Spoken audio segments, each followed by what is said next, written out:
Hello everyone, ई point classes में आप सभी का हार्दिक स्वागत है। साथियों, आज हम कक्षा 8 प्रश्नावली 3.1 का अध्ययन करेंगे। इससे पहले जितनी भी प्रश्नावली है उन सभी का वीडियो अपलोड कर दिया गया है, जिसका लिंक इस वीडियो के डिस्क्रिप्शन में दिया गया है, आप वहां से देख सकते हो। अब इसका पहला प्रश्न है, यहाँ पर कुछ आकृतियां दी गई है और प्रत्येक का वर्गीकरण निम्नलिखित आधार पर कीजिए। यानी ये आकृतियां दी गई है और इनका वर्गीकरण इस आधार पर करना है। जैसे साधारण वक्र, साधारण बंद वक्र, बहुभुज, एक उत्तल बहुभुज, इस प्रकार से करना है। तो इसमें सबसे पहला साधारण वक्र। तो साधारण वक्र को हम ऐसे समझ सकते हैं कि जैसे ये आकृति बनी हुई है, तो इस आकृति को जैसे अपने यहाँ से एक बार पेन रखने के बाद बनाना शुरू किया और जब ये पूरी बन जाती है तब तक पेन को नहीं उठाया, तब तक नहीं उठाते। तो ये क्या साधारण आकृति है। इसमें भुजा एक दूसरे से क्रॉस नहीं होनी चाहिए। जैसे ये एक दूसरे टच होगी, इसके बाद में वापस ऐसे भुजा क्रॉस नहीं कर रही है, तो ये भी नहीं होना चाहिए। तो सबसे पहले इसके अंदर देखना है पहले वाला भुजा। इसमें अपन पेन यहाँ से रखने के बाद शुरू करते हैं बनाना, तो ये पूरी यहाँ से ऐसे बन के बनेगी आकृति। तब तक हमने एक बार भी पेन को नहीं उठाया, तो ये साधारण है। तो ये साधारण आकृति है।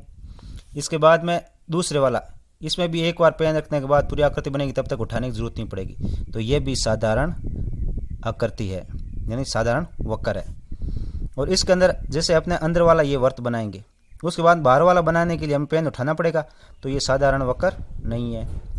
इसमें भी ये वक्र बनाएंगे, तो इसमें भुजा एक दूसरे को क्रॉस कर रही है, ये भुजा एक दूसरे को क्रॉस कर रही है, काट रही है, तो ये साधारण वक्र नहीं है। इसमें ये साधारण वक्र अपन यहाँ से बनाना शुरू करेंगे और यहाँ आके और फिर वापस ऐसे बनाएंगे, तो ये साधारण वक्र है। इसी प्रकार इस छठे में ये भी साधारण वक्र है, यहाँ से एक बार बनाने में ये बन जाएगा। और इस प्रकार सातवां, इसमें भी अपने यहाँ से बनाना शुरू करते हैं और पूरा ऐसे गोल बनाएंगे, तो ये भी साधारण वक्र है। लेकिन आठवें में जैसे ये वर्त बनाएंगे, फिर ये पेन उठाएंगे, फिर ये वर्त बनाएंगे, तो ये अलग अलग बनाएंगे, तो ये साधारण वक्र नहीं है। तो इसमें सबसे पहला ये पहला साधारण वक्र है, 1 नंबर, फिर 2 नंबर, फिर 3 नहीं है, 4 भी नहीं है, 5 नंबर, उसके बाद 6 नंबर और 7 नंबर। ये साधारण वक्र है। अब नेक्स्ट है बी, साधारण बंद वक्र। साधारण और बंद वक्र, जैसे ये वक्र बनाया आपने, ये साधारण है लेकिन बंद है, बंद है, ऐसा नहीं है। जैसे ये ऐसा वक्र बनेगा, मान लो ये वक्र है, ऐसा हमने बनाया, तो ये वक्र तो है लेकिन ये बंद नहीं है, ये बंद नहीं है, तो ये क्या है, साधारण बंद वक्र नहीं है। लेकिन अब जैसे हम यहाँ से मिलाएंगे तो ये साधारण बंद वक्र हो गया। तो इसके अंदर ये देखो, पहला ये साधारण बंद वक्र है, दूसरा भी साधारण और बंद वक्र है, तीसरा ये साधारण वक्र नहीं है, तो ये क्योंकि इसमें साधारण वक्र लेना है तो ये नहीं लेंगे। और ये भी साधारण और बंद वक्र नहीं है, और ये साधारण और बंद वक्र है, ये भी बंद वक्र है, ये पूरा बंद है। और इसी प्रकार ये भी साधारण वक्र है और बंद वक्र है। तो इसमें साधारण और बंद वक्र में 1 नंबर, 2 नंबर, 3 नंबर, ये बंद वक्र तो है लेकिन साधारण वक्र नहीं है। ये भी बंद वक्र है लेकिन ये साधारण वक्र नहीं है, ये साधारण वक्र है और बंद वक्र है, तो ये 5 नंबर। इस प्रकार ये बंद वक्र और साधारण वक्र 6, इस प्रकार ये बंद वक्र और साधारण वक्र ये 7। ये 1, 2, 5, 6 और 7 ये साधारण और बंद वक्र है। अब इसमें सी है बहुभुज, बहुभुज आकृतियाँ। तो इसमें जिसमें भुजाएं हो वो बहुभुज आकृति होगी। बहु यानी बहुत सारी, और भुजा यानी ये इसकी जो साइड है ये होनी चाहिए। तो इसमें जैसे 1, 2, 3, 4 और 5 भुजाएं, तो ये बहुभुज है। इसमें 1 नंबर बहुभुज होगा। इस प्रकार 2 नंबर है, इसमें भी ये भी बहुभुज है, क्योंकि इसमें 1, 2, 3 और 4 भुजाएं हैं।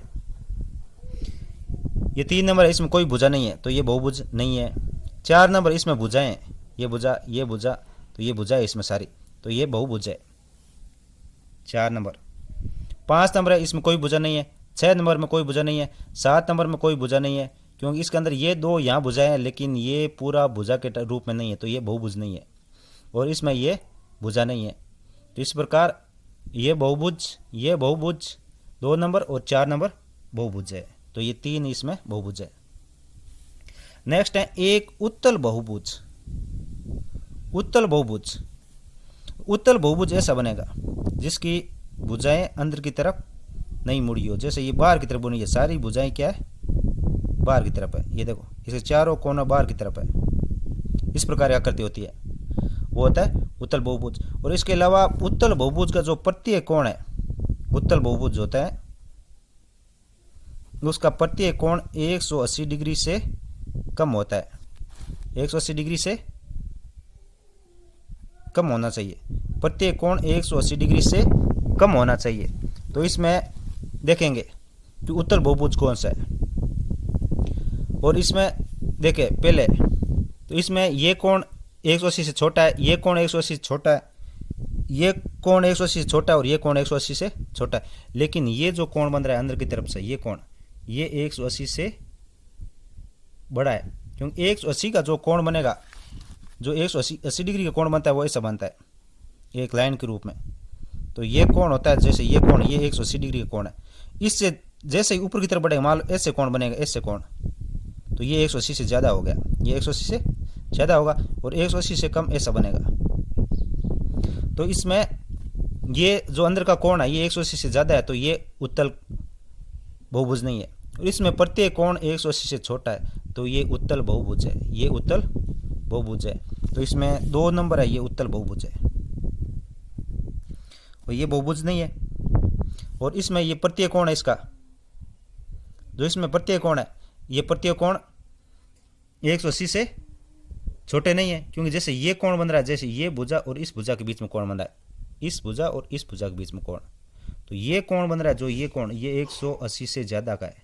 इसी प्रकार इस तरफ भी ये 180 से बड़ा है, यानी 180 से बन रहा है, तो ये उत्तल बहुभुज नहीं है। और ये बहुभुज नहीं है, ये बहुभुज नहीं है, और ये भी बहुभुज नहीं है, और ये बहुभुज नहीं है। तो उत्तल बहुभुज ये एक ही होगा, 2 नंबर। इसके बाद में आएगा अवतल बहुभुज। अवतल बहुभुज, और अवतल बहुभुज का जो कोण है कम से कम एक कोण, यानी बहुभुज का कम से कम एक कोण होता है वो 180 डिग्री से अधिक का होना चाहिए। कम से कम एक कोण 180 डिग्री से अधिक का होगा तो वह अवतल बहुभुज होगा।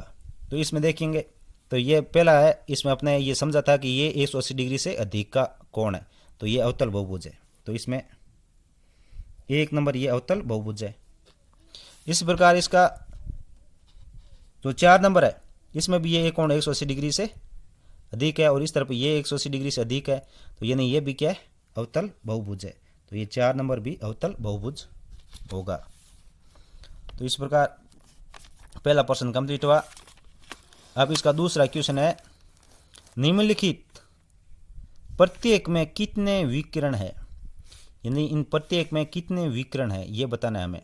जैसे उत्तल चतुर्भुज, उत्तल चतुर्भुज जैसे हमने ये बनाया उत्तल चतुर्भुज,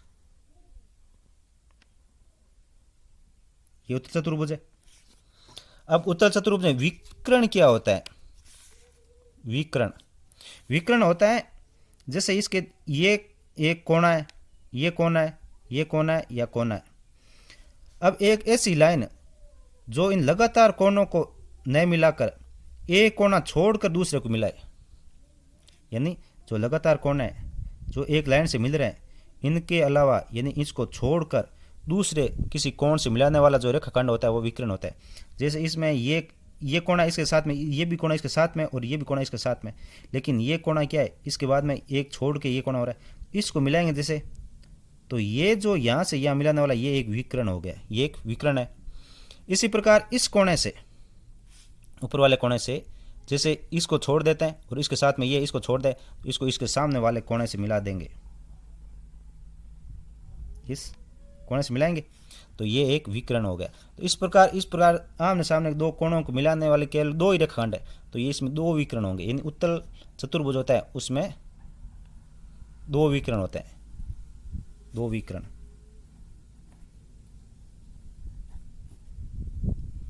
2 विकर्ण होंगे। इसी प्रकार सम षटभुज, इसमें कितने विकर्ण होंगे? तो सम यानी बराबर है और षट यानी 6 भुजाएं इसमें, ये बनाया, ये 4, ये 5 और ये 6 भुजाएं, ये 6 भुजाएं होगी। 1 भुजा, 2 भुजा, 3 भुजा, 4 भुजा, 5 भुजा और ये 6 भुजाएं, 6 भुजाएं होगी। अब इसमें इसका विकर्ण बनाएंगे, इसके विकर्ण बनाएंगे। तो विकर्ण में क्या करेंगे हम, जैसे ये कोणा लेंगे, ये कोणा, तो इस कोणे में अपन इसको इससे नहीं मिलाएंगे और इस नहीं मिलाएंगे, यानी ये दो जो लगातार कोणे इसके साथ जुड़े हुए, इसको छोड़कर दूसरे कोने से मिलाएंगे, तो एक ये इससे मिल जाएगा, इससे मिल सकता है। दूसरा इसको इससे मिलाएंगे, ये इससे मिलेगा। और तीसरा ये इससे मिल जाएगा, इससे मिल जाएगा, यानी इस कोने से ये 3 विकर्ण बन गए। ये पहला, यानी ये इसको एक को छोड़ के इससे मिलाया, फिर इससे मिलाया और फिर इस तरफ का एक छोड़ के इससे मिलाया, यानी इस पास वाले से मिलाएंगे, ये विकर्ण नहीं माना जाएगा। एक शीर्ष यानी एक कोना छोड़ना है तो इसको छोड़ के इससे मिलाया, एक कम से कम एक छोड़ना है तो ये एक छोड़ दिया। अरे ये जो इसमें इस तरफ से 2 और इस तरफ 2 छूट रहे हैं और इसमें क्या ये कोना छोड़ के मिलाया, तो ये 3 विकर्ण हो गए। अब इसके इस शीर्ष से हम विकर्ण खींचते हैं, तो इससे ये छोड़ के इसे मिलाएंगे, ये से मिला। इसी प्रकार इसको इस छोड़ के इससे मिलाएंगे और इसी प्रकार इसको इससे मिलाएंगे, ये विकर्ण बन गए। इससे कोने से 3 विकर्ण और इस कोने से भी 3 विकर्ण बन जाएंगे। अब इसके बाद अपने इस शीर्ष से बनाएंगे, इससे ये मिला हुआ है, इसके बाद अपन इसको यहां से मिलाएंगे और इसके अलावा इसको यहां से मिलाएंगे, इससे भी ये 3 विकर्ण बन गए। अब इसके बाद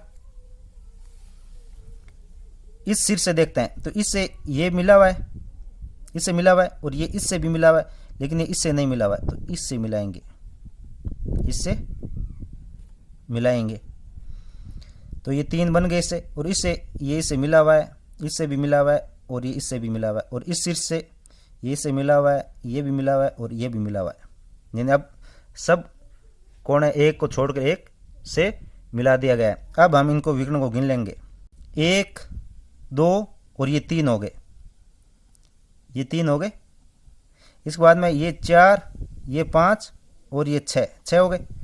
इसके बाद में यहाँ से ये तो हमने गिन लिया था पहले, तो 6 ये हो गए, ये 7 और ये 8 हो गए। अब इस पे आते हैं, तो ये इसकी गिनती हो गई, इसकी भी गिनती हो गई और ये बाकी है, तो ये 8 पहले हो चुके और ये 9, यानी इसमें टोटल 9 विकर्ण हो जाएंगे। तो इसमें 9 विकर्ण हो जाएंगे, तो इसका उत्तर होगा 9 विकर्ण। एक सम षटभुज में 9 विकर्ण होते हैं। और इसका सी है एक त्रिभुज में, जैसे ये त्रिभुज बनाया,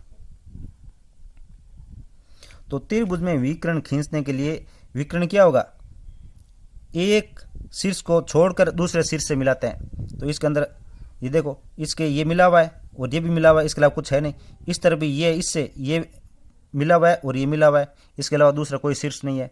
और इस तरफ इस कोने से भी ये मिला हुआ है और ये मिला हुआ है, तो इसके अलावा कोई कोना नहीं है, तो इसमें एक भी विकर्ण नहीं बन रहा है। तो त्रिभुज में जो विकर्ण होंगे वो क्या होंगे,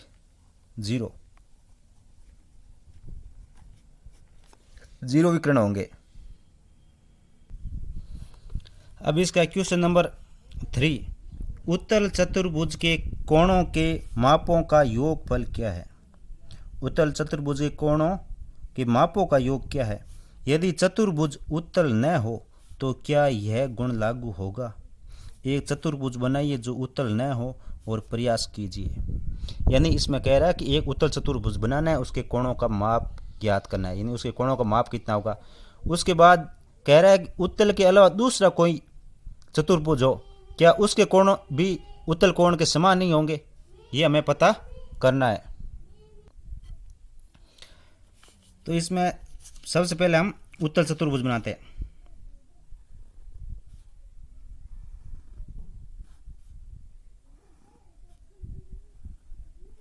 जैसे ये चतुर्भुज बनाया, ये उत्तल चतुर्भुज है, तो उत्तल चतुर्भुज के चारों कोणों का योग कितना होगा, यानी उसके कह रहा है कि चतुर्भुज के कोणों का माप क्या होगा, तो ये उत्तल चतुर्भुज होगा। इसके अलावा दूसरा कह रहा है कि उत्तल चतुर्भुज के अलावा चतुर्भुज, तो हम यहाँ एक अवतल चतुर्भुज बना लेंगे।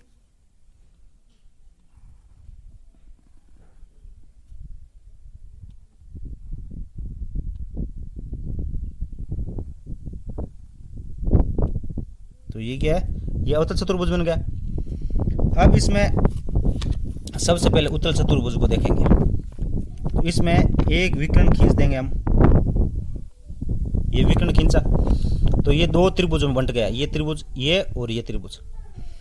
अब इस त्रिभुज में इस कोण को नाम दे देंगे 1, ये 2, ये 3, इसको 4, इसको 5 और इसको 6 नाम देंगे।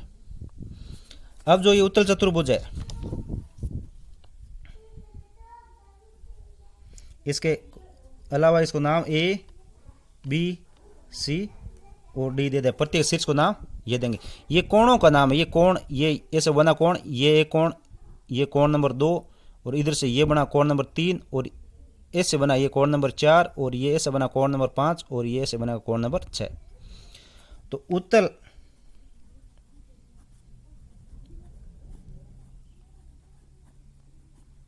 चतुर्भुज ABCD, ये उत्तल चतुर्भुज ABCD है।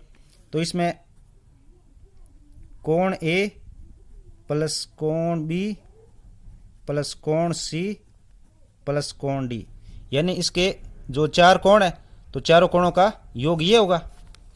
अब जो कोण A है, कोण A है, कोण A ये यहाँ पर है, तो इसको क्या हम कोण 1 प्लस कोण 6 लिख सकते हैं। इसको कोण 1 प्लस कोण 6, तो कोण A की जगह अपन कोण 1 प्लस कोण 6, यानी जो ये एक A नंबर कोण है, ये A है, इसमें ये 1 और ये 6 दोनों मिलकर इस पूरे कोण को बना रहे हैं। दोनों जोड़ेंगे तो ये पूरे वाला बना कोण बनेगा, तो इसके 1 और 6।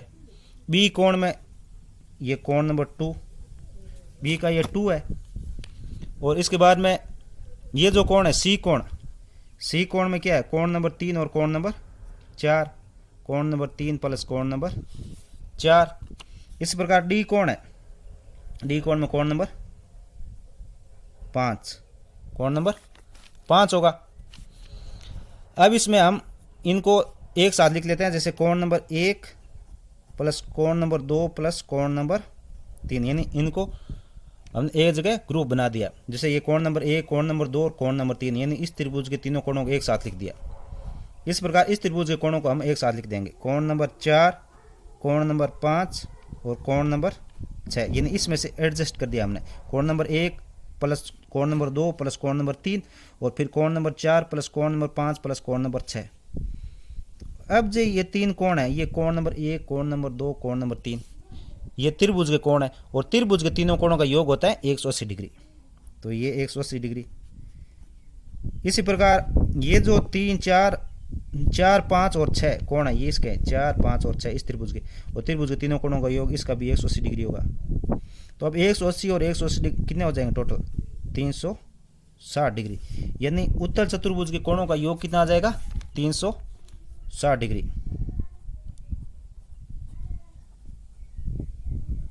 उत्तल चतुर्भुज के कोणों का योग 360 डिग्री। अब हम इस अवतल दर्पण में देखेंगे, क्या अवतल दर्पण के कोणों का योग भी 360 डिग्री है। तो इसमें सबसे पहले इसका नाम देंगे A, ये B, ये C और ये D। अब इसका एक विकर्ण बनाएंगे D और B को, कोणों को मिलाकर, तो ये दो त्रिभुजों बंट गया। ये त्रिभुज DCB और ये ADB ये बन गए। अब इसको कोण नंबर 1, इसको कोण नंबर 2, इसको कोण नंबर 3, इसको कोण नंबर 4 देंगे, इसको कोण नंबर 5 और इसको कोण नंबर 6 नाम देंगे। अब इसी प्रकार इसमें भी जो इसके ये चारों कोण है, कोण A प्लस कोण B प्लस कोण C प्लस कोण D, इनका योग कर दिया।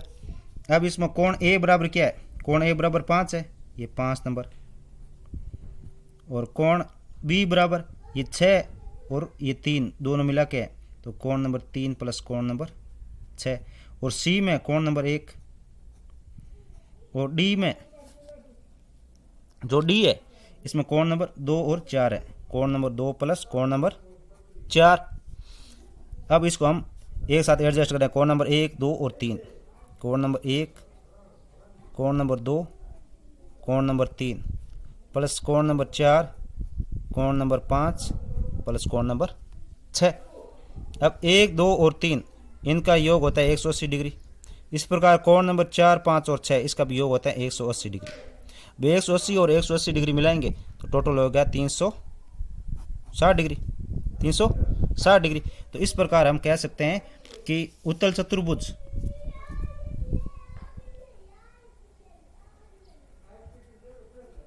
इस प्रकार उत्तल और अवतल, उत्तल और अवतल सभी, उत्तल और अवतल सभी चतुर्भुजों के कोणों का माप 360 डिग्री होता है। सभी चतुर्भुज के जो कोण होते हैं आंतरिक कोण उनका योग 360 डिग्री होता है। अब इसका क्वेश्चन नंबर 4, तालिका की जांच कीजिए। यानी ये तालिका यानी ये टेबल दी गई है, इसकी जांच कीजिए। प्रत्येक आकृति के त्रिभुजों में बांटिए। यानी प्रत्येक आकृति को त्रिभुजों में बांटना है। प्रत्येक आकृति को त्रिभुजों में बांटना है। यानी ये आकृतियाँ दी गई है, इनको त्रिभुजों में बांटना है। और कोणों का योगफल ज्ञात कीजिए। और कोणों का योगफल ज्ञात करना है। फिर जो ये आकृतियाँ दी गई है, ये पहली आकृति, ये दूसरी आकृति, ये तीसरी और ये चौथी आकृति। तो पहली आकृति ये त्रिभुज के रूप में है, तो इसमें कोणों में बांटने की कोई आवश्यकता नहीं है। और जो दूसरी आकृति है ये चतुर्भुज था, तो इसको हमने दो त्रिभुजों के रूप में बांट दिया। यानी इसका एक विकर्ण बनाया और फिर ये त्रिभुज और ये त्रिभुज बन गया। इस प्रकार इसमें ये 5 भुजाओं वाली आकृति है, तो इसको हमने इसके विकर्ण बना के इसके भी 3 त्रिभुजों में कर दिया, बांट दिया इसको। अब इसके बाद जो लास्ट है इसमें 6 भुजाओं वाली आकृति है, तो इसको हमने 1, 2, 3 और 4 त्रिभुजों में बांट दिया। तो ये देखो इसमें 3 भुजाएं, इसमें 4 भुजाएं, इसमें 5 भुजाएं और इसमें 6 भुजाएं। तो पहले हम देखो ये एक त्रिभुज है, तो एक को हमने a गुणा 180, यानी एक त्रिभुज था, इसको 180 से गुणा किया तो ये 180 आएगा। दूसरा त्रिभुज, 2 त्रिभुज थे, तो 2 को हमने 180 से गुणा किया, क्योंकि एक त्रिभुज का योग 180, तो दोनों का 180 180 यानी 2 बार गुणा कर दिए। इस प्रकार तीसरे को 3 त्रिभुजों में बांटा और 3 को 180 से गुणा किया।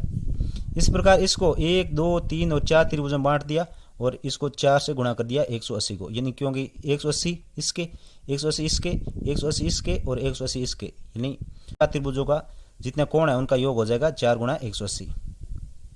ये यहाँ तक दे रखा है अपने प्रश्न के अंदर ही। उसके बाद प्रश्न में और भी ये दे रखा है, जैसे ये चीज़ नहीं दे रखी थी, a गुणा 3 माइनस 2 गुणा 180। तो ये हमने हमारी तरफ से लिखा है ताकि आपको आसानी से समझ में आ सके। जैसे पहले वाले में एक त्रिभुज था तो 1 से गुणा किया, दूसरे वाले में 2 त्रिभुज बन गए, 2 से, और तीसरे वाले को 3 से और चौथे वाले को 4 से। तो अब हम एक को हम क्या लिख सकते हैं, 3 माइनस 2 लिखा, 3 माइनस 2 लिखा, एक को लिख दिया। इस प्रकार यहाँ पे ये लिखा हुआ है, 2 को हमने क्या लिखा, 4 माइनस 2, 3 को 5 माइनस 2 और 4 को 6 माइनस 2। तो यहाँ गौर करने वाली बात यह है कि इससे ये जो सूत्र बना है, जैसे इसमें 3 भुजाएं थी, वो 3 में से हमें 2 घटाए तो 1 आ गया और 1 को 180 से गुणा किया। इस प्रकार इसमें 4 भुजाएं थी, वो 4 में से 2 घटाया तो ये 2 और 180 से गुणा। इस प्रकार 5 में से भी 2 घटाया और 180 से गुणा किया तो 3 गुणा 180। और इसी प्रकार 6 भुजाएं थी, उसमें से 2 घटा के 180 से गुणा किया तो ये इस कोणों का मान आ जाएगा, मान आ रहा है। तो इसी प्रकार आगे ये कह रहा है कि एक बहुभुज के कोणों के योग के बारे में आप क्या कह सकते हैं जिसकी भुजाओं की संख्या निम्नलिखित हो। यानी भुजाओं की संख्या ये, तो इसके कोणों के योग के बारे में। तो देखो 3 भुजाओं वाला था तो इसमें 2 घटा के 180 से गुणा किया, 4 भुजाओं वाले में से 2 घटा के 180 से गुणा किया। इस प्रकार 5 भुजाओं वाले में से भी 2 घटा के 180 से गुणा किया है। इस प्रकार यहाँ पर भी हमें गुणा करना है, तो इनके अपन आसानी से इसका उत्तर निकाल सकते हैं। जैसे 7 भुजाएं, तो इन 7 भुजाओं वाले बहुभुज के आंतरिक कोणों का योग ज्ञात करना है, तो हमें 7 में से 2 घटाना है। यहाँ सब जगह 2 घटाना है, देखो 2 घटाया 2 घटाया 2 घटाया 2 घटाया और 180 से गुणा कर रहे हैं, तो इसमें से 2 घटाएंगे और 180 से गुणा कर देंगे। 7 में से 2 घटाएंगे तो ये 5 आएगा और 5 को 180 से गुणा करेंगे। 5 को 180 से गुणा करेंगे तो ये 900 डिग्री आ जाएगा। यानी 7 भुजाओं वाले बहुभुज के आंतरिक कोणों का योग 900 डिग्री होगा। इस प्रकार 8 भुजाएं, तो 8 में से 2 घटाएंगे और 180 से गुणा करेंगे। 8 में से 2 घटाने पर 6 प्राप्त हुआ और फिर 18 से 180 से गुणा करेंगे तो ये 1080 आ जाएगा, 1080 डिग्री। इस प्रकार 10 भुजाएं, तो 10 में से 2 घटाएंगे और उसको 180 से गुणा करेंगे। 10 में से 2 घटाने पर 8 आया और फिर 180। अब 8 को 180 से गुणा करेंगे,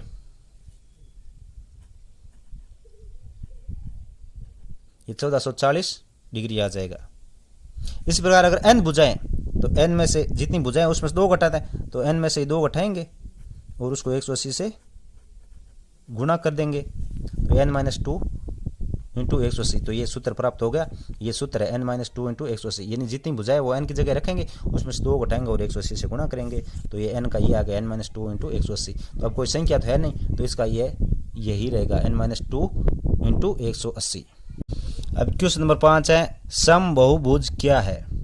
समबहुभुज की परिभाषा लिखनी है। फिर एक समबहुभुज का नाम बताइए जिसमें 3 भुजाएं, 4 भुजाएं और 6 भुजाएं, इसका नाम लिखना है। तो पहला समबहुभुज की परिभाषा लिखते हैं। समबहुभुज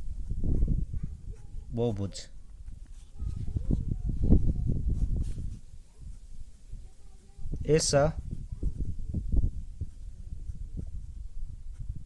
बहुभुज, ऐसा बहुभुज जिसकी सभी भुजाएं बराबर लंबाई की हो, बराबर लंबाई की हो। ऐसा बहुभुज जिसकी सभी भुजाएं बराबर लंबाई की हो या समान लंबाई की हो तो वह समबहुभुज कहलाएगा। अब ऐसा बहुभुज जिसकी 3 भुजाएं हो, यानी तीनों बराबर भुजाएं हो, तो यह समबाहु त्रिभुज हो जाएगा।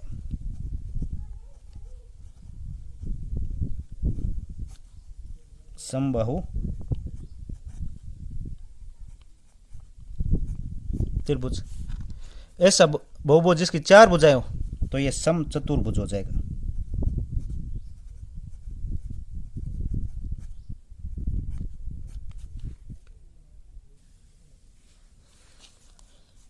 और नेक्स्ट है 6 भुजाएं, तो यह सम षटभुज हो जाएगा। सम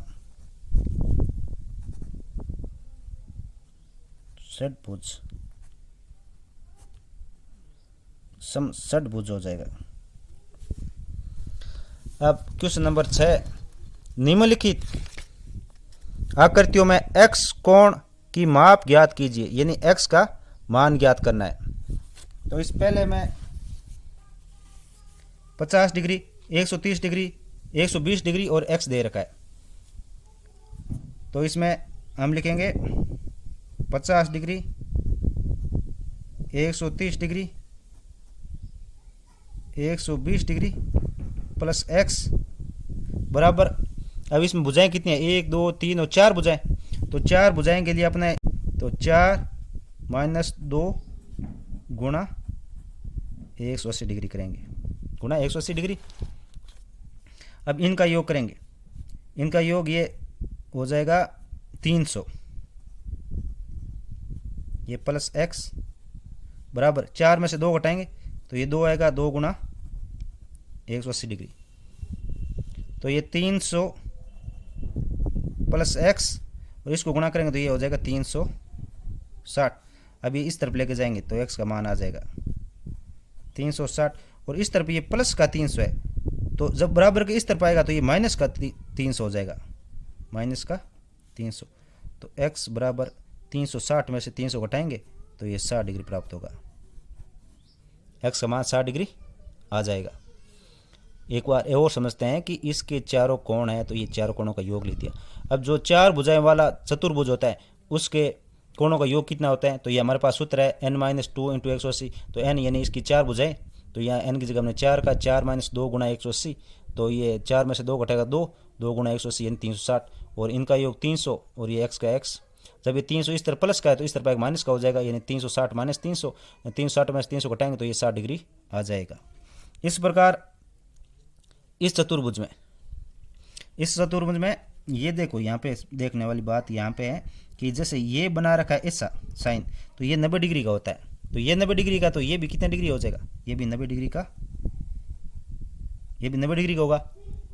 क्यों? क्योंकि जो ये पूरा जो एक रेखा है ये, इस पे जो ये कोण बनता है पूरा, ये 180 डिग्री का होता है, ये 180 डिग्री का, तो ये 90 डिग्री का, तो ये कोण भी 90 डिग्री का हो जाएगा, ये 90 का, तो ये 90 डिग्री का होगा। अब हम इनका योग ज्ञात कर लेंगे, x प्लस 70 प्लस 60 प्लस 90 बराबर 1 2 3 और 4 बुझाएं, 4 माइनस 2 गुणा 180। अब x प्लस इनका योग करेंगे 90 और 60 यानी 150 और ये 70, 220 डिग्री हो जाएगा, 220 डिग्री हो जाएगा बराबर। ये 4 में से 2 घटाएंगे तो 2 गुणा 180, तो ये x प्लस 220 बराबर 360 डिग्री। x का मान आ जाएगा, x बराबर 360 माइनस 220। इस प्रकार x बराबर, ये प्लस का था तो इस तरफ माइनस का होगा, तो ये माइनस 220। अब इसमें से ये घटाएंगे तो ये हमें प्राप्त हो जाएगा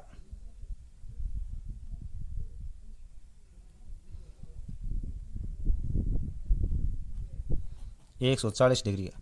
ये हमें 140 डिग्री का कोण प्राप्त हो जाएगा, x समान 140 डिग्री होगा। अब इसका तीसरा है, इसमें x का मान ज्ञात करना है। तो इसमें सबसे पहले हम यहाँ से ये देखेंगे कि इसमें ये कोण कितने डिग्री का है और ये कोण कितने डिग्री का है, ये कोण और ये कोण ज्ञात करेंगे। इसके लिए हमें सबसे पहले यहाँ पे देखना है, देखिए ये सरल रेखा है, ये सरल रेखा है, और सरल रेखा पर जो यहाँ पूरा कोण बना होता है वो 180 डिग्री का होता है, 180 डिग्री का होता है।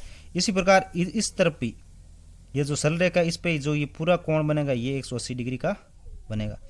तो ये 70 डिग्री का है, तो 180 में से घटाएंगे तो ये प्राप्त हो जाएगा, और ये 60 डिग्री है तो 180 में से घटाएंगे तो ये कोण प्राप्त हो जाएगा। ये दोनों कोण प्राप्त हो जाएगा। उसके बाद में हम ये समबाहुभुज है, ये जो बहुभुज है, इसके आंतरिक कोणों का योग ऊपर वाले जो तरीके से जिस प्रकार से किया इस तरीके से हम इसका हल निकालेंगे। तो सबसे पहले हम इसको मान लेते हैं कि ये कोण ए है और ये कोण बी मान लेते हैं, इसको ए और बी। तो ए प्लस 70 डिग्री बराबर 180, यानी इसको दोनों का योग 180 होगा। तो ए का मान आ जाएगा 180 माइनस 70, यानी ए का मान आ जाएगा 110 डिग्री। ए का मान आ जाएगा 110 डिग्री। 180 में 70 घटाएंगे तो 110 आएगा, तो ये ए का मान हो जाएगा, ये हो गया 110 डिग्री। इस प्रकार बी का मान निकालेंगे तो ये इसमें भी बी प्लस 60, बी प्लस 60 बराबर 180 डिग्री करेंगे। अब बी बराबर आएगा 180 डिग्री, ये प्लस का तो इस तरफ आएगा माइनस का, ये माइनस 180 में से 60 घटाएंगे तो ये 120 डिग्री प्राप्त होगा, ये 120 डिग्री प्राप्त होगा। तो बी का मान आ जाएगा 120 डिग्री, यानी ये 30 डिग्री दे रखा है, ये 110 डिग्री दे रखा है और ये 120 डिग्री, और ये x यानी दोनों बराबर है, ये दोनों बराबर है। तो अब हमें x का मान ज्ञात करना है। तो इसके आंतरिक कोणों का योग लिखेंगे हम,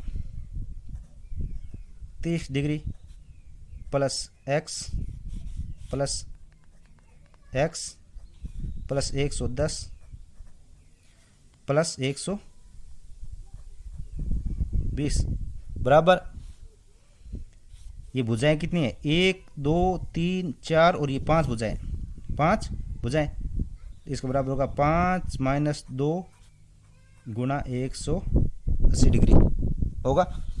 अब हम इनका लिखेंगे योग।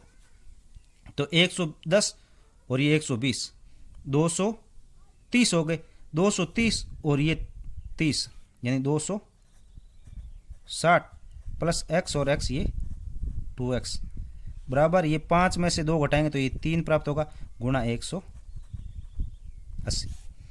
अब ये 260 प्लस 2x बराबर, अब 180 को 3 से गुणा करेंगे तो ये 540 आ जाएगा, 540। अब इस तरफ प्लस का तो ये इस तरफ माइनस का आ जाएगा, यानी 2x बराबर ये 2x है बराबर 540 माइनस 260। अब 2x बराबर 540 में से 260 घटाएंगे तो ये हमें ये प्राप्त होगा 0.8 और 2 यानी 280 होगा। अब ये 2 जो इसके गुणा में ये इसके भाग में जाएगा, x बराबर 280 ये डिग्री है भाग 2 यानी x का मान आ जाएगा 280 में 2 का भाग देंगे तो ये 140 डिग्री हो जाएगा, 140 डिग्री हो जाएगा, यानी इसमें x का मान 140 डिग्री हो जाएगा। अब इस प्रकार इसमें ये देखो, इस पे 2 लाइन दे रखी है, 2 टिक दे रखा है, इस पे 2 टिक, इस पे 2 टिक, इस पे 2 टिक, इसके 2 टिक।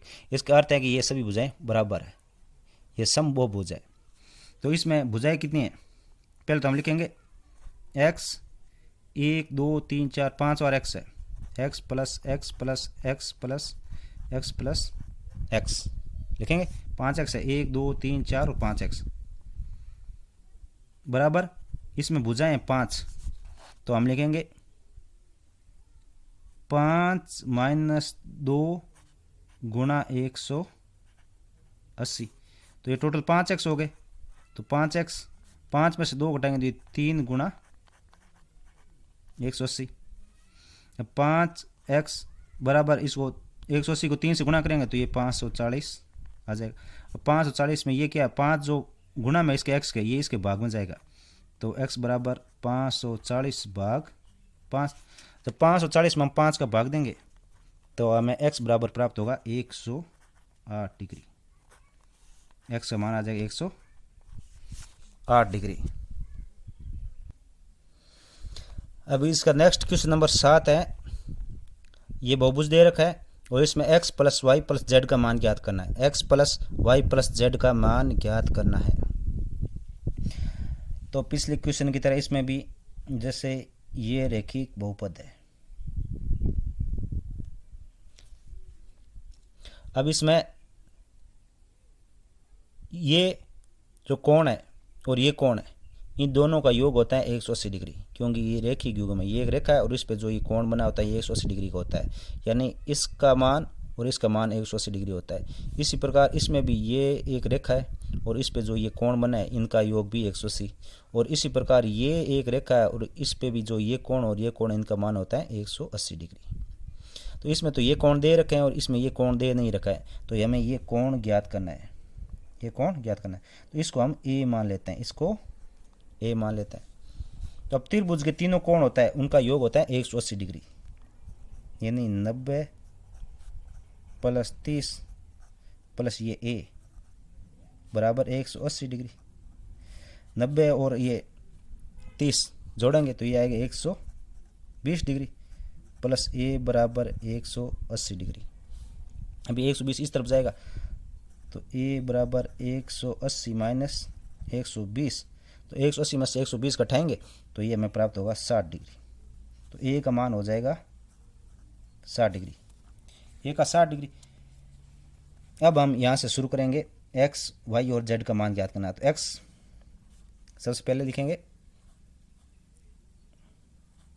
एक्स प्लस 90 बराबर 180 डिग्री। तो x का मान आ जाएगा 180, ये प्लस का इस तरफ आएगा माइनस का हो जाएगा माइनस 90, तो x का मान आएगा 90 डिग्री। x का मान 90 डिग्री, क्योंकि इस जो रेखिक युग्म है इनका योग होता है 180 डिग्री, तो ये 90, तो ये x का इसका मान आ जाएगा 90 डिग्री। अब इस पे 30 प्लस जेड बराबर 180 डिग्री, जेड बराबर 180 माइनस 30, जेड का मान आ जाएगा 150 डिग्री। ये जेड का मान आ गया। अब इसमें 60 प्लस वाई बराबर 180 डिग्री, तो वाई बराबर 180 माइनस 60, तो वाई बराबर आ जाएगा 120 डिग्री आएगा। अब x plus Y plus Z का मान ज्ञात करना है, तो ये हमें x, y और z का जो मान है इनका योग कर लेंगे। x plus Y plus Z इनका योग करेंगे, x का मान है 90, y का मान 120 और z का मान 150। अब हम तीनों का योग ज्ञात करेंगे, तो ये हो जाएगा 360 डिग्री, 360 डिग्री आ जाएगा। अब इसका सेकंड है x plus Y plus z plus डब्लू का मान ज्ञात कीजिए। x, y, z और w का मान ज्ञात करना है। अब इसमें इनका मान ज्ञात करना है, तो सबसे पहले अपन जो ये w के साथ वाला कोण है ये ज्ञात करेंगे, तो इसको मान लेते हैं a, जिसको मानेंगे a। अब हमें पता है कि चतुर्भुज के चारों कोणों का योग 360 डिग्री होता है, तो हम इनका योग कर लेंगे।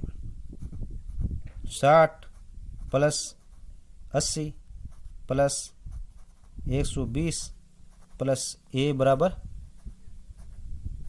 360 डिग्री, इनका योग करेंगे तो ये हमें प्राप्त होगा 120 प्लस 80 ये 200, ये 260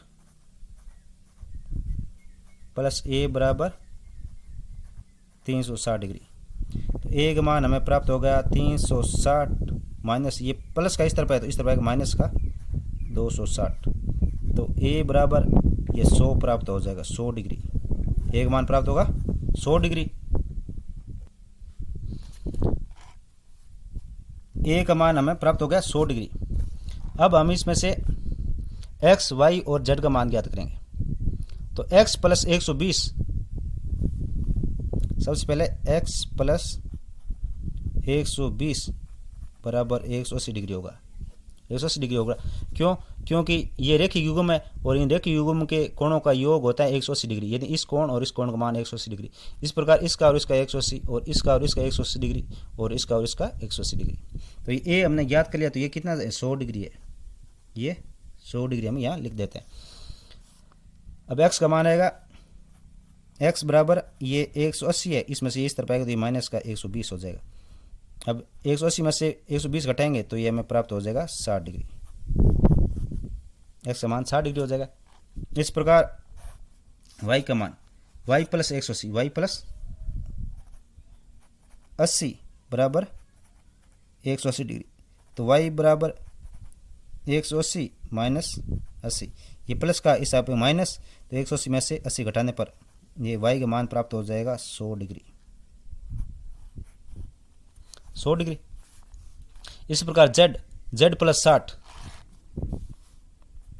z प्लस 60 बराबर 180, z बराबर 180 माइनस 60, तो z का मान आ जाएगा 120 डिग्री। इसी प्रकार इसमें w का मान a प्लस w 180 डिग्री होता है, a का मान 100 है तो 100 प्लस w, 100 प्लस w बराबर 180 डिग्री, तो w बराबर 180 माइनस 100 यानी w का मान आ जाएगा 80 डिग्री, 80 डिग्री आ गया। अब हमें ज्ञात क्या करना है? अब हमें ज्ञात करना है x plus Y plus z plus डब्लू का मान ज्ञात करना है। x plus Y plus z plus डब्लू का मान ज्ञात करना है। तो x का मान है 60, y का मान 100, z का मान 120 और w का मान 80। अब हम इनका योग करेंगे। तो ये 120 और 80 200 हो गए, 200 ये 300 और ये 60 360 डिग्री हो जाएगा। 360 डिग्री इनका मान आ जाएगा। इस प्रकार से ये प्रश्नावली 3.1 कंप्लीट हो चुकी है। अगर वीडियो अच्छा लगा तो वीडियो को लाइक करें तथा चैनल को सब्सक्राइब करें। नेक्स्ट वीडियो में हम इसकी प्रश्नावली 3.2 को समझाएंगे। तब तक के लिए धन्यवाद।